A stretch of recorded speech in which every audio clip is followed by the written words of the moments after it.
Hey everybody, how's it going? My name is Robert Mendoza. All right, today, who here can tell me a little bit about impaired driving? Who knows what it is? Can anybody tell me what it is?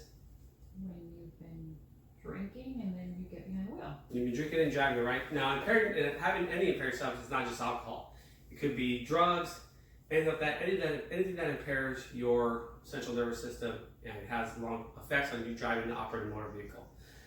The reason I want to talk to you about today is because I feel very strongly about it.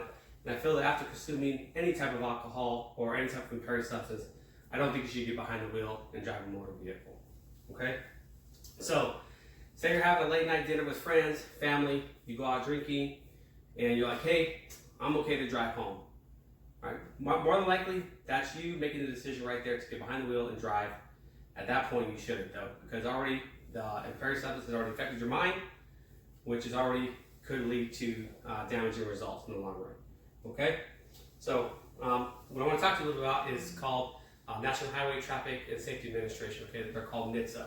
They deal with all the driving impairment and they provide statistics on how many impaired people are actually being killed on the roadway. So stats, every day almost 30 people in the U.S. die in drug driving crashes. That's 1% of every 48 minutes, and this was in 2017.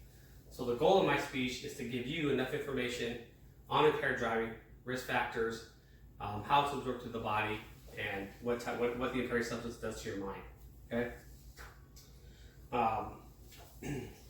The definition of impaired driving. I know we already said that it's when it affects your mind and it starts to affect reflexes, muscles, and stuff like that. But the true definition is, while under the influence of an impairing substance or after having consumed sufficient amount of alcohol that at any time relevant after driving, you have an alcohol concentration of 0.08 or more, okay? Now, obviously everybody's tolerance is different, okay? You hear the term lightweight or something like that where people have 1 or 2 drinks and they feel like they have a buzz. That is already the substance taking over your mind and starting to affect your body, okay? So just because you have 2 drinks and you say, oh, I'm not impaired, you could still possibly be under an impaired substance and it affects your brain just through the amount of alcohol that you consume or the lack of alcohol that you're not used to consuming. That being said, also the National Highway Traffic and Safety Administration says alcohol affects the driving ability. It first reduces the function of your brain, all right? So automatically it attacks that central nervous system, and as a depressant, causing your motor functions to slow down, causes your brain to have that impaired substance and starts to slow down your cognitive reflexes. Okay? It affects your lack of muscle coordination, your decision making, your judgment, and your muscles, okay, like I talked about. This is all things that you need when operating a motor vehicle. You think when you drive your vehicle, what's required of you? Your hands, right? Your feet. So if you already have an impaired substance in your system, is that going to be slower on you? Your reaction time, right? It's going to be slow. So if you see that car, or that kid run in front of you, or a deer run in front of you, and you swerve and hit another car because your slow reaction time, it could be fatal, right? So those are just some things you need to think about when having an impaired substance or drinking and driving. Some other effects.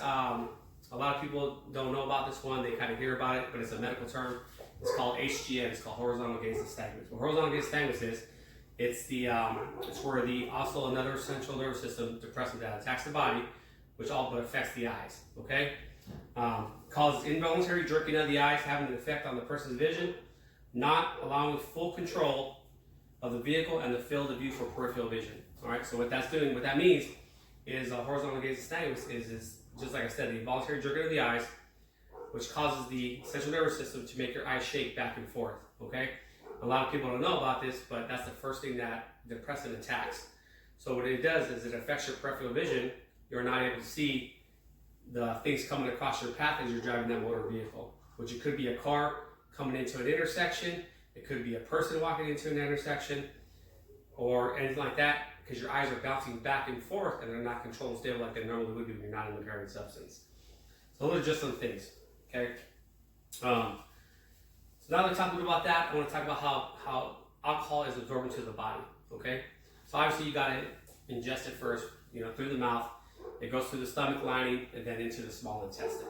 Okay, so once that process is all done, and then it has to be absorbed through the liver. It has to be metabolized. Okay, if it's not metabolized, everybody thinks, oh, man, I'm just gonna go eat some food. I'm gonna drink some water. I'll be good. Okay, but that has no effect on alcohol metabolizing in your system. All it's gonna take is time. So the amount of alcohol you consume, you gotta add time to that. Obviously, if you're a heavy drinker, your metabolism is gonna metabolize the liquor a lot faster, so you're not gonna feel as drunk, but your BAC level is still gonna be high. Okay? So all the BAC is, it's called your blood alcohol concentration. The normal for most states is 0.08, but your BAC could range from 0.24 to 0.28, and the higher you go, that just means the more alcohol you consumed, and that's how your body is metabolizing it, okay? So those are just some things to think about.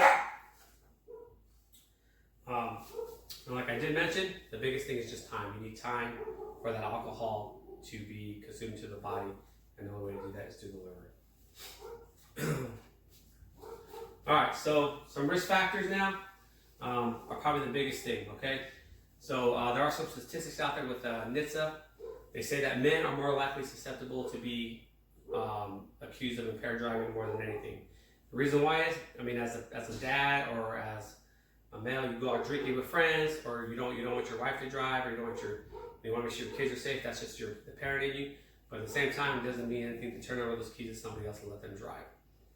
Being in the profession I'm in, I see women just as much as men being under the influence of alcohol or any substance that would be impairing.